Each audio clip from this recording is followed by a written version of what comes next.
setiap orang itu diciptakan equal, dan baik itu nggak masalah apakah dia gendernya laki-laki atau perempuan atau di tengah-tengah. Sebenarnya apa ya, kaum-kaum minoritas itu kan penggerak industri yang sangat besar. Kayak misalnya kalau nggak ada the gays, the lesbians, apa kabarnya dengan industri fashion? Kita mau pakai baju apa sekarang? Kalau nggak ada gays, terus Michelangelo apa kabar? Itu lukisan-lukisan di gereja-gereja itu siapa yang lukis dong? Dari perspektif aku, karena aku kerja sama mereka, they're very professional banget gitu.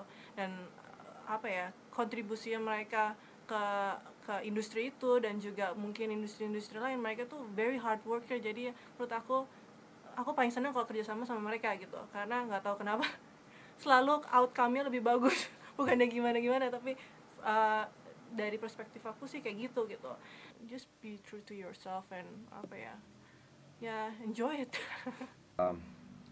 Menurut gue kalau kita mau membicarakan masalah tentang gay, lesbian, transgender, kita harus bisa memilah-milah. Kita nggak bisa membicarakan itu dari sudut pandang agama, karena menurut gue itu terlalu pribadi gitu.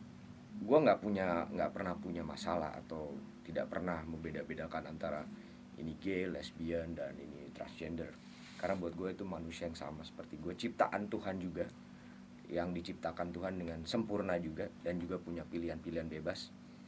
Menurut gue orang-orang yang termasuk kelompok LGBTI itu sama aja sih sebenarnya, manusia biasa juga, cuma punya preferensi seksual yang beda sama yang dianggap dalam tanda kutip normal, dan biasanya mereka tuh orang-orang yang kreatif, hampir selalu gembira, nggak sih, ada yang emo juga.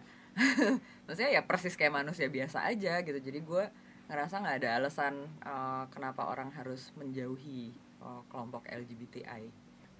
Sekarang apa sih susahnya kita merasa untuk bersama-sama? Orang bersatu kita teguh, bercerai kita runtuh. Ngapain kita mengkotak-kotakan gue normal, gue belok, gue lurus? Jadi homo bukan sesuatu yang harus ditakuti. Orang-orang yang takut ini, yang insecure, yang sebetulnya harus kita kasihani sih sebetulnya. Saya concern, saya nggak mau bilang kasihan ya. Saya concern karena mereka harus mendapatkan perlakuan yang seharusnya tidak mereka dapatkan. Perilaku diskriminatif itu pasti masih ada, di mana-mana pasti masih ada, baik di negara timur maupun barat. Dan itu memang tantangannya ya, it's the biggest challenge.